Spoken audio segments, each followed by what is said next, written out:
જન્મ જન્મ કે પાપ ન ચાલે.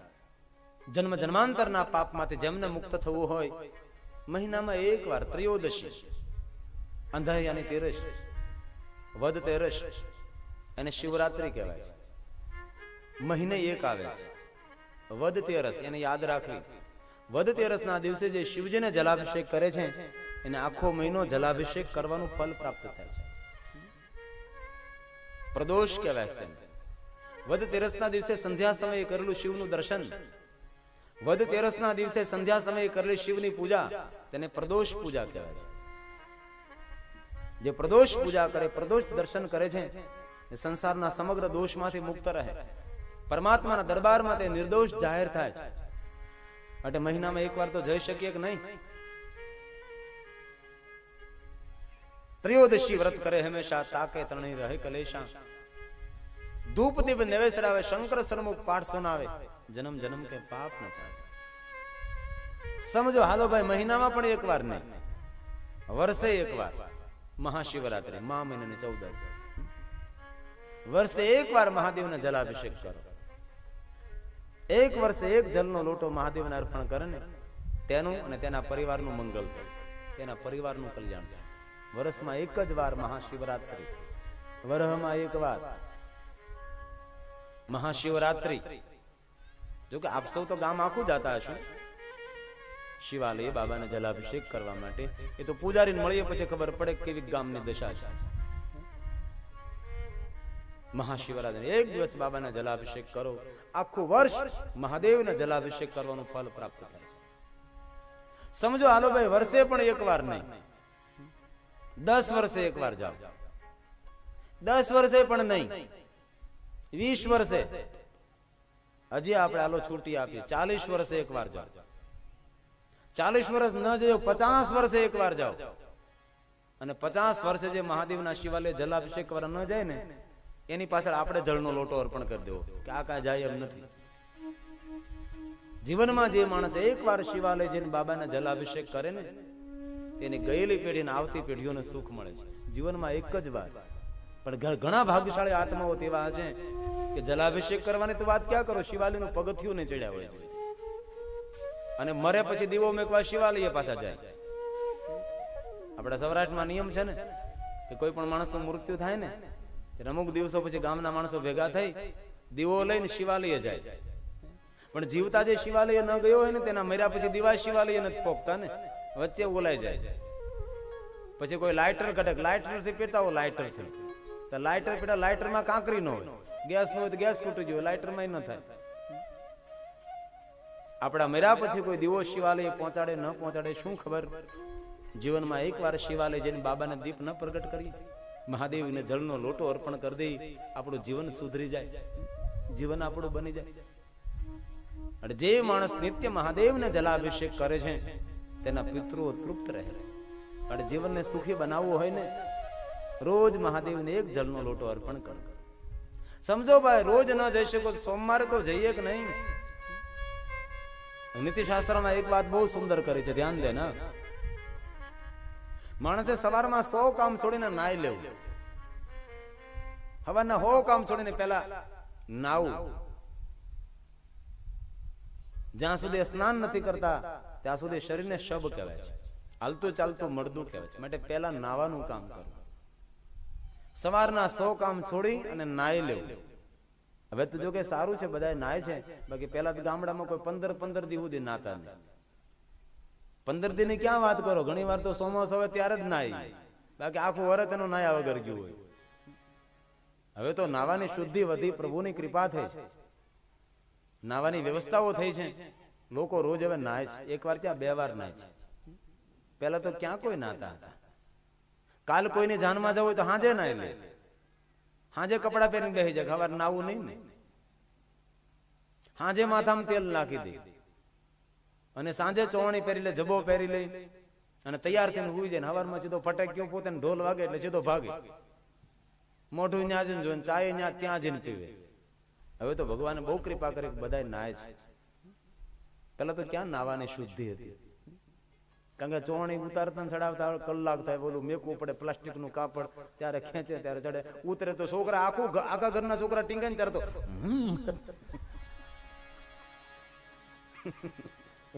એવી દશા.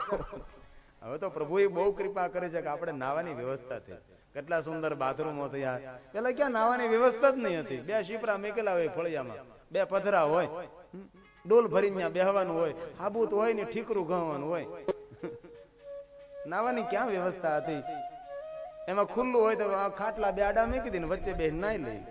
આવી ના હોય તો કેટલું ભગવાને કૃપા કરી છે. સુંદર બાથરૂમો બન્યા છે. માટે 100 કામ છોડીને માણસ આ ઘટનાઓ બધી નજરે જોયેલી હોય. કારણ કે આપણો ઉછેર ગામડામાં થયો હોય ને છોકરા ખેંચ ખેંચ, બાબા કે હે હોય. આપણા ગામડા આવું બધું આપણે જોયું હોય નજર. માટે 100 કામ છોડીને નાઈ લેવું અને 1000 કામ છોડીને ખાઈ લેવું. એમાં તો કેવું જ નથી પડતું. ઉઠીને સીધા શિરાવી લે છે. આ શિરાવું શબ્દ આપણો સૌરાષ્ટ્રનો છે. શિરાવું, બીજાને કે શિરાવું તો શિરડાવું જ. શિરાવું સવારમાં જે આપણે ભોજન કરીને નાસ્તો કરીને તેને શિરાવું એમ કહીએ ને આપણે. 100 કામ છોડીને નાઈ લેવું, 1000 કામ છોડીને ખાઈ લેવું. પણ દુનિયાના કરોડો કામ છોડી અને ભગવાનનું ભજન કરી દેવું. જીવનના બધા જ કામોનો ત્યાગ કરી ભગવાનની પૂજા કરી દેવી, ભગવાનનું ધ્યાન કરી લેવું, ભગવાનનું કીર્તન ભજન કરી લેવું. કારણ કે એમાં આત્માનું કલ્યાણ છે.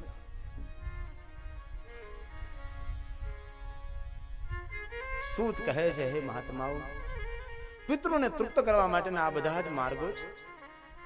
જેને પિતૃનું પ્રેતનું શરીર મળે છે, પોતાની જાતે પાણી પી શકતો નથી, તેને ભટકવું પડે છે. પેલા પ્રેતને પાણી નથી મળતું, રુધિરના આંસુથી રડે છે, બેકાર રુદન કરે છે. પ્રેતના રડવાનો અવાજ સાંભળતા ગામના કૂતરાઓ લાળી કરવા લાગે, કૂતરાઓ રડવા લાગે છે, શિયાળીઓ લાળી કરવા લાગે, ઘોડો બોલવા લાગે, ભૈરવો બોલવા લાગે છે, પશુઓ ભડકવા લાગે છે. આવું ભયભીત વાતાવરણ નિર્માણ કર્યું પેલો પ્રેત. પૂરા સમાજને દુઃખ આપે છે અને પોતે પણ દુઃખી થાય છે. આને ભૂત કહેવાય છે. એવું ન સમજો કે સ્મશાનમાં ભૂત થાય. સ્મશાનમાં કોઈ જગ્યાએ જગતમાં ભૂત કોઈ જોયું નથી, એક અફવા છે. વિજ્ઞાને સંશોધન કર્યું છે ભૂતને શોધવા માટે, પણ ભૂતનો તાગ અને ભૂતનો સંકેત આ જગતમાં કોઈ જગ્યાએ નથી મળ્યો. ભૂત કોને કહેવાય? સમાજને દુઃખ આપવાનું કામ કરે તેને ભૂત કહેવાય છે. સમાજને પણ દુઃખી કરે ને પોતે પણ દુઃખી થાય, અને પ્રેત સમજવું, અને ભૂત સમજવું. તો ભૂત બની, પ્રેત બની વિંધ્યાચલ પર્વતની ગુફાની અંદર પીડા ભોગવું છે. બાકી સ્મશાનમાં કોઈ જગ્યાએ ભૂત નથી થતું, અને વહેમમાં પડવું નહીં. ભૂત થતું નથી અને જગતમાં કોઈને ભૂત વળગતું નથી. જે ઘર કથા નહીં, કીર્તન નહીં, સંત નહીં મિજબાન, તે ઘરે જમણા ડેરા દીએ, સાંજ પડે શમશાન. મરદાને બાળવા જાય ને એને શમશાન નથી કહેવાતું, તેને તો અગ્નિ સંસ્કાર ધામ કહેવાય છે, તેને શિવ ધામ કહેવાય છે, મોક્ષ ધામ કહેવાય છે. શમશાન કોને કહેવાય? જેના આંગણે પ્રભુની કથા ન થાય, જેના આંગણે કોઈ સંત સાધુ આંગણે કોઈ મહેમાન ન હોય, જેના આંગણે પરમાત્માના કીર્તનો ન થાય, પ્રભુની ભક્તિ ન થાય, એને શમશાન કહ્યું. જે ઘર કથા નહીં, કીર્તન નહીં, સંત નહીં મિજબાન, તે ઘરે જમડા ડેરા, સાંજ પડે શમશાન, તેને શમશાન કહ્યું. બાકી શમશાનમાં ભૂત થાય છે એવા વહેમમાં ન પડવું. એ ભૂતની દુનિયા હવે ગઈ, હવે ડાકલાની દુનિયા ગઈ, હવે ભુવાઓની દુનિયા પૂરી થઈ છે. હવે સમાજે બહાર નીકળવાની જરૂર છે. શરીરનો રોગ હોય તો ડોક્ટર પાસે જવાય, ને માનસિક રોગ હોય તો તેને પ્રસન્ન રખાય. ઘણા માણસોને માનસિક રોગ હોય અને ગામડાના માણસો કે આને તો વળગાડ છે, અને વળગાડ કરીને પછી ડાકલા વગાડવામાં આવે ને ભૂવો ધૂણે અને પેલીના વાળ પકડીને માર મારે. ગામડાની અંદર આવા દ્રશ્યો આપણે જોયા છે.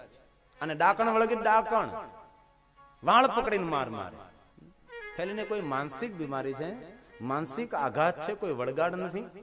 દોરા ધાગાથી દૂર રહેવાની જરૂર છે, પીછી ફેરવવાથી દૂર રહેવાની જરૂર છે.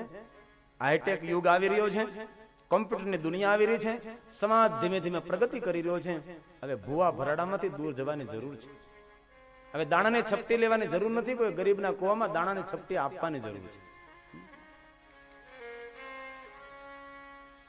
હવે ભૂવા પાસે જોડાવા જવાની જરૂર નથી, કોઈના ઘરની અંદર જઈને જોવાની જરૂર છે. ભાઈ તારા ઘરમાં કઈ તકલીફ તો નથી ને? આ સમાજની અંદર અમુક માણસોએ આ સમાજને બહુ નુકસાન કર્યું છે. અહીંયા સુંચલા વિધવા બની છે. જ્યાં સુધી યુવાની હતી ત્યાં સુધી પાપ કર્મ કરતી રહી, પણ સુંચલાની યુવાની પૂરી થઈ. કોઈ પોતાના પરિચયમાં આવતું નથી, ધન આવતું નથી, ભૂખ અને તરસથી પીડાવા લાગી, ગામની અંદર ભટકવા લાગી. ગામના માણસો અપમાનિત કરે છે, ધક્કા મારી મારીને બહાર કાઢે છે. સુંચલાની વૃદ્ધાવસ્થા દુઃખદાયક બને છે. શું કરું, ક્યાં જાવ? એ વૃદ્ધ સુંચલા, એ વિધવા સુંચલા, એ પાપી સુંચલા પોતાનું બાષ્કલ નામનું ગામ છોડીને જવા લાગે છે. કોઈ લક્ષ્ય નથી ક્યાં જાવ. ધીમે ધીમે ચાલતી ચાલતી જાય છે. આંખ ઉપર હાથ રાખી નેજો કરીને જોવે છે, કોઈ ગામ દેખાય છે? કોઈ ગામમાં જાવ, મને ખાવા પીવાનું મળે. દૂર નજર કરી ધજા ફરકે છે. સામે ધજા છે, ત્યાં જાવ. ધજાને આધારે આધારે સુંચલા ત્યાં ગઈ છે. અને જ્યાં ધજા હોય ને ત્યાં ચાર વસ્તુ હોવી બહુ જરૂરી છે. જ્યાં ભગવાનના નામની ધજા ફરકતી હોય ત્યાં પરમાત્માનું ભજન થવું જોઈએ, ત્યાં કોઈ ભૂખાને ભોજન હોવું જોઈએ, ભટકેલાને આશરો અને થાકી ગયેલા માણસને આશ્વાસન મળવું જોઈએ. આશ્વાસન, આશરો, ભોજન, ભજન, આ ચાર વસ્તુ હોય ત્યાં ધજા ફરકાવે. બાકી ચાર વસ્તુ જો ધજાની નીચે ન હોય તો ધજાનું અપમાન કરી એવું સમજવું. જ્યાં ભગવાનના નામની ધજા ફરકતી હોય ત્યાં ભોજન, ભજન, આશરો અને આશ્વાસન, આ ચાર વસ્તુ ધજાની નીચે હોવી જોઈએ. ચાર વસ્તુ જો ધજાની નીચે ન હોય તો ધજાનું અપમાન છે. એ સુંચલા ધજાને આધારે નજદીક ગઈ. અતિ સુંદર એક મંદિર જોયું. કોઈને પૂછ્યું કે ભાઈ મંદિર ક્યાં ભગવાનનું? કોઈએ કહ્યું કે બેન મંદિર નથી, આ તો શંકર ભગવાનનું શિવાલય છે. નજદીક ગયા, અતિ સુંદર મંડપ જોયો. કોઈને પૂછ્યું કે આ મંડપમાં શું થાય? કોઈએ કહ્યું કે બહેનજી અહીં તો ભગવાનની કથા થાય છે. આ શિવજીનું શિવાલય છે, પણ મહાદેવના પ્રિય આત્માઓ, પુણ્યશાળી આત્માઓ, ભાગ્યવાન આત્માઓ ભગવાનની કથા સાંભળે છે. સુંચલાને થયું, અરે ભગવાન મહાદેવની કથા, લાવને કથા મંડપમાં જાઓ, મને ત્યાં પણ ખાવાનું પીવાનું કઈ પ્રસાદ મળે. એ વૃદ્ધ સુંચલા, એ પાપી સુંચલા કથા મંડપમાં આવે છે. એક થાંભલીને ટેકો દઈને બેસી ગઈ છે. પણ જે સમયે સુંચલા કથા મંડપમાં આવી તે સમયે કથાની અંદર પાપ અને પુણ્યનું વર્ણન થાય છે કે માણસ કેવા કેવા પુણ્ય કરે તો કેવા કેવા સુખોની તેને પ્રાપ્તિ થાય, અને કેવા પ્રકારના પાપો કરે તો કેવા પ્રકારના દુઃખોની તેને પ્રાપ્તિ થાય છે. પાપ અને પુણ્યનું શબ્દ ચિત્ર કથાની અંદર રજૂ કરવામાં આવ્યું છે. સુંચલાજી કથા સાંભળે છે. કથા સાંભળતા સુંચલાજીને થયું, કરે આ પહેલા જે વર્ણન કર્યું એ તો બધું પૂર્ણ છે, એવું તો મેં મારા જીવનમાં કર્યું નથી.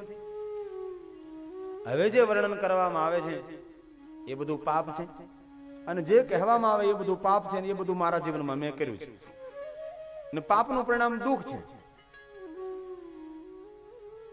કથા સાંભળતા સાંભળતા સુંચલાજીને થયું, કરે આ જે વર્ણન કરવામાં આવે તેને પાપ કહેવાય, ને આ બધા કાર્યો મેં કર્યા છે, તો મેં મારા જીવનમાં પાપ કર્યું છે અને હું પાપી છું. પોતાની જાતને નિર્ણય આપી દીધો, હું પાપી છું.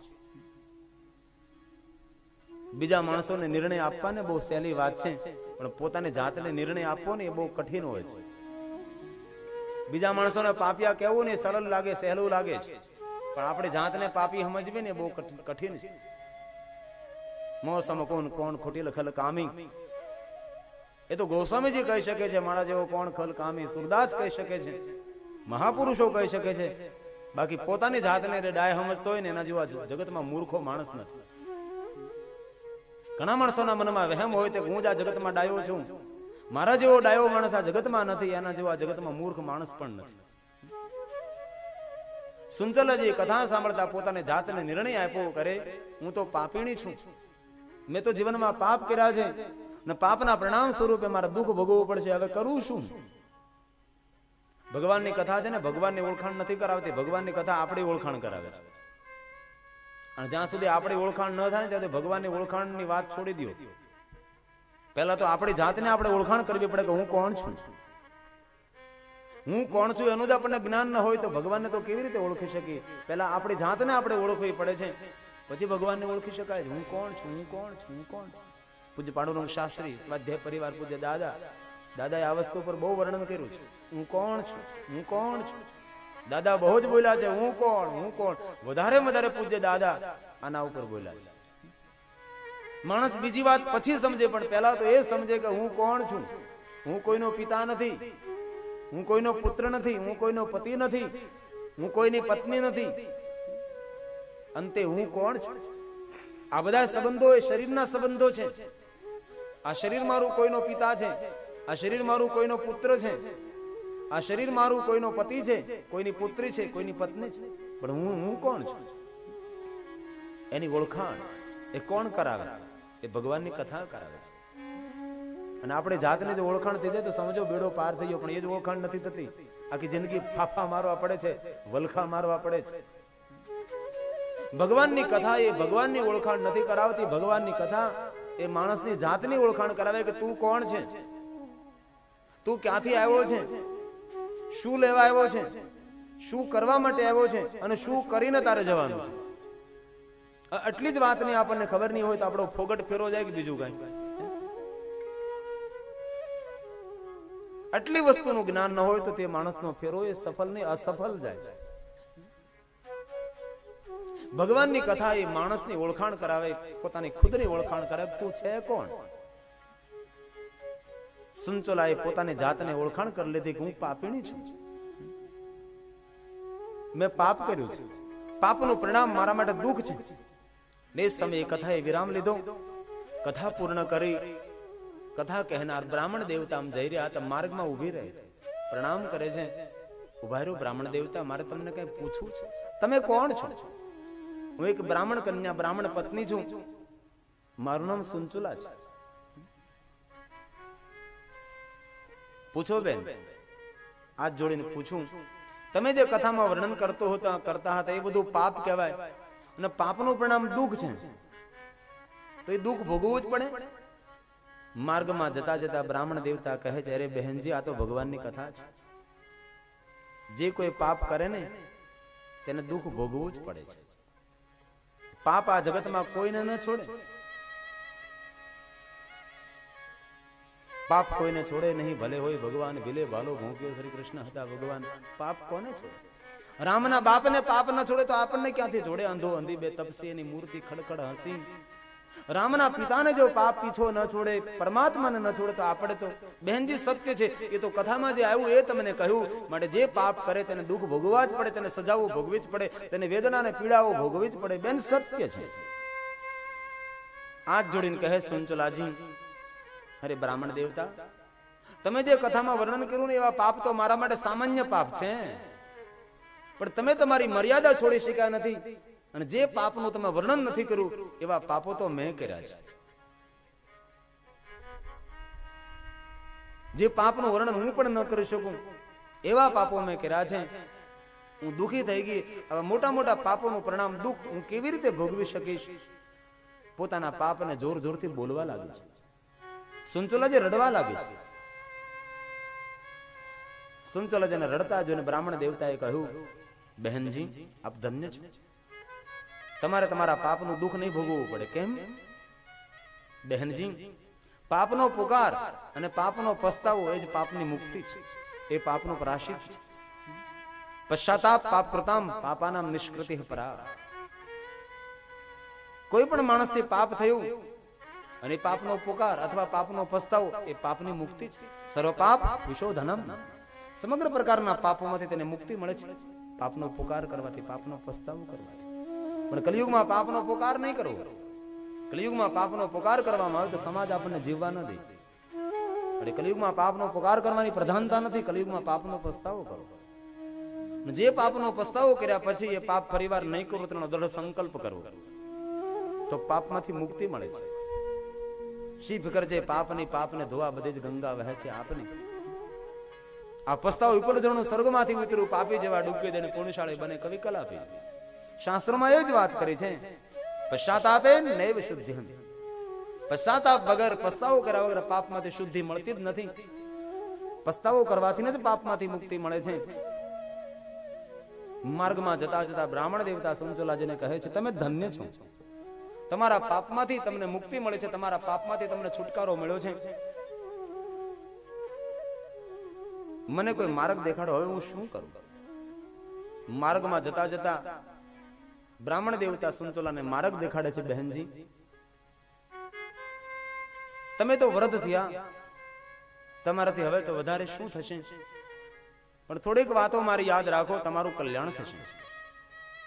બહેનજી જીવન આખું તો તમે પાપ કર્યું છે, કોઈ સત્કર્મ નથી કર્યું.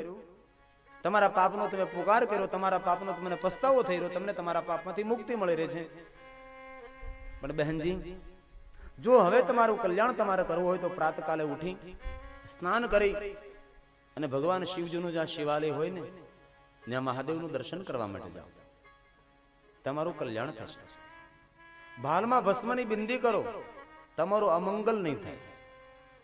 ગળામાં રુદ્રાક્ષ પહેરો, તમારું મંગલ થશે. પરમરુદ્ર રોગનાશાય ધનવંતી રુદ્ર. હાલતા ચાલતા બેસતા ઉઠતા ખાતા પીતા ઊંઘતા જાગતા ઓમ નમઃ શિવાય મંત્રનો જાપ કરો, તમારું કલ્યાણ થશે. બહેનજી સાંભળો, આ મંત્ર કોઈ સામાન્ય મંત્ર નથી. આ મંત્ર આદિ મંત્ર છે, મૂળ મંત્ર છે, મહામંત્ર, સર્વશ્રેષ્ઠ મંત્ર છે. બહેનજી સાક્ષાત ભગવાન મહાદેવનું વાંગમય સ્વરૂપ એ છે ઓમ નમઃ શિવાય મંત્ર. બહેનજી જે કોઈ માણસના મુખમાંથી ઓમ નમઃ શિવાય મંત્ર બહાર નીકળતો હોય અને તે સમયે તેના મુખનું દર્શન કરવામાં આવે તો ગૌમુખમાં સ્નાન કરવાનું પુણ્ય મળે છે. માટે એવું નહીં સમજતા કે આ મંત્ર સામાન્ય મંત્ર છે. આદિ મંત્ર છે, મૂળ મંત્ર છે, મહામંત્ર છે, સર્વશ્રેષ્ઠ મંત્ર, સર્વોપરી મંત્ર છે, સમગ્ર મંત્રોનો પિતા છે. આ જગતમાં ઓમ નમઃ શિવાયથી કોઈ મોટો મંત્ર નથી અને મહાદેવથી કોઈ મોટો દેવ નથી. સમગ્ર દેવતાઓનો પિતા મહાદેવ છે અને સમગ્ર મંત્રોનો પિતા એ ઓમ નમઃ શિવાય છે. અને શિવ મહાપુરાણમાં કહ્યું છે કે કોઈ પણ માણસ મહાદેવને સામાન્ય દેવ સમજે એ નરકનો ભાગી થાય. કોઈ પણ ધર્મ કે સંપ્રદાયમાં સંકળાયેલો, પકડાયેલો, પુરાયેલો હોય, ભટકેલો હોય, લટકેલો હોય, પણ જે માણસ મહાદેવને સામાન્ય દેવ સમજે તે નરકનો ભાગી થાય. જે માણસ ઓમ નમઃ શિવાય મંત્રને સામાન્ય મંત્ર સમજે તે પણ નરકનો ભાગી થાય છે. ઓમ નમઃ શિવાય મંત્ર કોઈ સામાન્ય મંત્ર નથી. આદિ મંત્ર છે, મૂળ મંત્ર છે, મહામંત્ર છે, સર્વોપરી મંત્ર, સર્વશ્રેષ્ઠ મંત્ર છે, આદિ મંત્ર છે. ભગવાન મહાદેવનું સાક્ષાત વાંગમય સ્વરૂપ એ છે ઓમ નમઃ શિવાય મંત્ર. માટે માનવે પોતાનું કલ્યાણ કરવું તો હાલતા ચાલતા બેસતા ઉઠતા ખાતા પીતા ઊંઘતા જાગતા વધારે વધારે ઓમ નમઃ શિવાય મંત્રનો જાપ કરો. જે માણસના મુખમાંથી ઓમ નમઃ શિવાય મંત્ર બહાર નીકળે છે એ સમયના મુખનું દર્શન કરવામાં આવે તો ગંગામાં સ્નાન કરવાનું પુણ્ય પ્રાપ્ત થાય. એ છે ઓમ નમઃ શિવાય મંત્ર. કોઈ પણ માણસ આ જગતના બધા જ દેવી દેવતાઓના મંત્રોના જાપ ન કરી શકે, પણ ઓમ નમઃ શિવાય મંત્રનો જાપ કરે તે માનવને સમગ્ર ભવના દેવી દેવતાઓના મંત્રોના જાપ કરવાનું પુણ્ય પ્રાપ્ત થઈ જાય છે. તેને અલગ અલગ દેવી દેવતાઓના મંત્રોના જાપ કરવાની જરૂર, મંત્રોનો મહિમા છે, પણ અંતે સભી મંત્રો ઓમ નમઃ શિવાય મંત્રને સમાયેલા છે. સમગ્ર ભવના દેવી દેવતાઓના મંત્રોના જાપ આપણે ન કરી શકીએ, પણ સમગ્ર ભવના દેવી દેવતાઓના મંત્રોનો જાપ કરવાનું ફલ પ્રાપ્ત કરવું હોય તે માણસે ઓમ નમઃ શિવાય મંત્રનો જાપ કરવો. અરે મહાપુરુષોએ ત્યાં સુધી કહ્યું 9 ગ્રહમાંથી કોઈ ગ્રહની પીડા હોય, કોઈને ગ્રહની નડતર હોય, કોઈને મંગળ નડતો હોય, કોઈને શનિ નડતો હોય, એક ગ્રહ પીડા હોય તો જે ગ્રહની પીડા હોય એ ગ્રહનો મંત્ર જાપ કરવો પડે તો ગ્રહ પીડા શાંત થાય. માટે આપણને મંત્ર ના આવડતો હોય માટે આપણે બ્રાહ્મણો પાસે જપ કરાવીએ તો ગ્રહ પીડા શાંત થાય. પણ જે ગ્રહની પીડા હોય એ ગ્રહનો મંત્ર ના આવડતો હોય પણ તે ગ્રહના મંત્રના બદલામાં જો ઓમ નમઃ શિવાય મંત્રનો જાપ કરવામાં આવે તો ગ્રહ પીડા શાંત થાય. કારણ કે અંતે તો 9 ગ્રહોના મંત્રો ઓમ નમઃ શિવાય મંત્રમાંથી જન્મેલા છે. 9 ગ્રહોના મંત્રો પણ ઓમ નમઃ શિવાય મંત્રની અંદર સમાયેલા છે. સમગ્ર ભવના દેવી દેવતાઓના મંત્રો ઓમ નમઃ શિવાય મંત્રમાં સમાયેલા છે. પણ જે માણસ ઓમ નમઃ શિવાય મંત્રના જાપ કરે છે તેને દુનિયાના કોઈ પણ અલગ અલગ દેવી દેવતાઓના મંત્રોના જાપ કરવાની જરૂર નથી રહેતી. એક મંત્રની અંદર સમગ્ર દેવી દેવતાઓના મંત્રો સમાયેલા છે. જીવનમાં દુઃખ અને પીડામાંથી મુક્ત થવું હોય તે માણસે વધારે વધારે ઓમ નમઃ શિવાય મંત્રનો જાપ કરવો. જગતની બધી સિદ્ધિઓ પ્રાપ્ત થાય ઓમ નમઃ શિવાયનો મંત્ર જાપ કરવા માત્ર. શિવ મહાપુરાણ કહે છે પંચાક્ષરં જપેનેવ સર્વ સિદ્ધિ લભે નરઃ પ્રણવેનાદિ સંયુક્તં સદા પંચાક્ષરમ જપે. જે માણસ સદા પંચાક્ષર મંત્રનો જાપ કરે, નમઃ શિવાય મંત્રને પંચાક્ષર મંત્ર કહેવાય. અક્ષર 5 માટે આ મંત્રને કહેવાય પંચાક્ષર મંત્ર. નમઃ 2, શિવાય 3, એટલે 5 અક્ષર એટલે પંચાક્ષર મંત્ર. ઓમ સાથે લગાડો એટલે ષડક્ષર મંત્ર કહેવાય. 6 અક્ષર વાળો મંત્ર ષડક્ષર મંત્ર. પંચાક્ષર જપે નહીં સર્વ સિદ્ધિ લભે નરહ. દુનિયાની દરેક સિદ્ધિઓ પ્રાપ્ત થાય, પણ કોને? જે ઓમ નમઃ શિવાય મંત્રનો જાપ કરે છે તેને. માટે સુખી થવું હોય તો કોઈ પણ સંપ્રદાયમાં જકડાયેલા પકડાયેલા પુરાયેલા હોય, પણ સંપ્રદાયની જડતાને તોડીને વધારે વધારે ઓમ નમઃ શિવાય મંત્રનો જાપ થાય તેવા પ્રયાસો કરવા. કોઈ સદગુરુ પાસેથી ઉપદેશ પ્રાપ્ત કરી તેની રીતને યોગ્યતા પ્રમાણે આ મંત્રનું અનુષ્ઠાન કરવામાં આવે, સર્વ સિદ્ધિઓની પ્રાપ્તિ થાય છે. વિશેષ કરીને ભાદરવો મહિનો અને માઘ મહિનાની અંદર ભગવાનની ઓમ નમઃ શિવાય મંત્રનું અનુષ્ઠાન કરે. ભાદરવા મહિનામાં શિવજીની સાધના કરવાનો બહુ જ મહિમા છે. શિવપુરાણનો ઉલ્લેખ છે. માઘમ ભાદ્રમ વિશિષ્ટમ તો સર્વ કાલોત્તમમ એકવારં મિતાશીતુ વાગ્યતો એક વાર ભોજન કરવું. જ્યારે ઓમ નમઃ શિવાયનું અનુષ્ઠાન કરો, શિવજીની કોઈ પણ વાર તહેવાર કરો ત્યારે એક વાર તો મિતાશીતું, એક વાર ભોજન કરવું. શિવજીના કોઈ પણ વારમાં ઉપવાસ ન કરો તો ચાલે, એક ટાણું કરવું. એક વારમ મિતાશીતું વાંગિતો નિતેન્દ્રિયમ.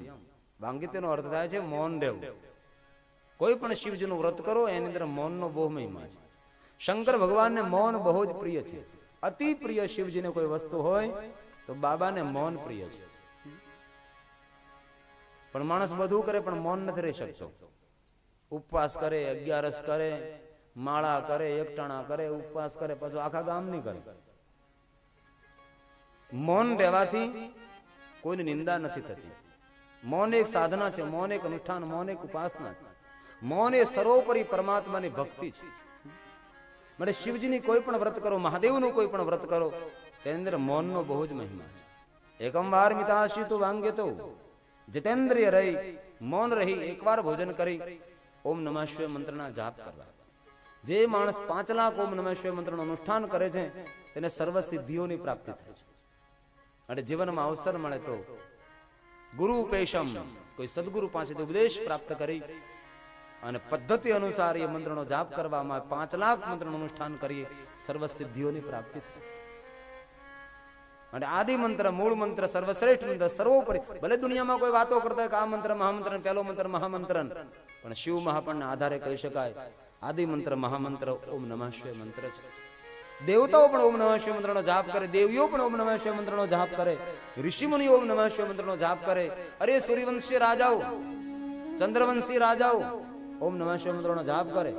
રામ પણ ઓમ નમઃ શિવાય મંત્રનો જાપ કરે, કૃષ્ણ પણ ઓમ નમઃ શિવાય મંત્રનો જાપ કરે. કારણ કેવું? આદિ મંત્ર છે, ભગવાનનું વાંગમય સ્વરૂપ છે. શિવ મહાપણમાં કહ્યું કોઈ પણ માણસને શિવજીના દર્શને કરવા, શિવજીનું દર્શન કરવા જવાનો નિયમ હોય, પણ દર્શન કરવા જવા માટે શિવલિંગ ન મળે, શિવાલય ન મળે, તો ઓમ નમઃ શિવાય મંત્રનું લખી ઓમ નમઃ શિવાય મંત્રનું દર્શન કરી લો. સાક્ષાત શિવજીનું દર્શન છે. તેને વાંગમય લિંગ સ્વરૂપ ઓમ નમઃ શિવાય મંત્રને કહ્યું છે. જે માણસ ઓમ નમઃ શિવાય મંત્રને સામાન્ય મંત્ર સમજે છે નરકનો ભાગી થાય છે. માટે ઓમ નમઃ શિવાય મંત્ર કોઈ સામાન્ય મંત્ર નથી, આદિ મંત્ર છે, મૂળ મંત્ર છે, મહામંત્ર છે. માટે માર્ગમાં જતા બ્રાહ્મણ દેવતા કહે છે, સંચલાજી આપ ઓમ નમઃ શિવાય મંત્રનો જાપ કરો, તમારું કલ્યાણ થશે. આટલું કહીને જતા રહે છે. તે સંચલા ભગવાન મહાદેવની કથા સાંભળી ભગવાન મહાદેવની પરમ ભક્ત બને છે. પ્રાતકાલે ઉઠી સ્નાન કરી ભગવાન શિવજીના શિવાલય દર્શન કરવા જાય છે. ભાલમાં ભસ્મની બિંદી કરે છે, ગળામાં રુદ્રાક્ષ પહેરે છે, મુખમાં શિવજીનું ભજન કરે છે.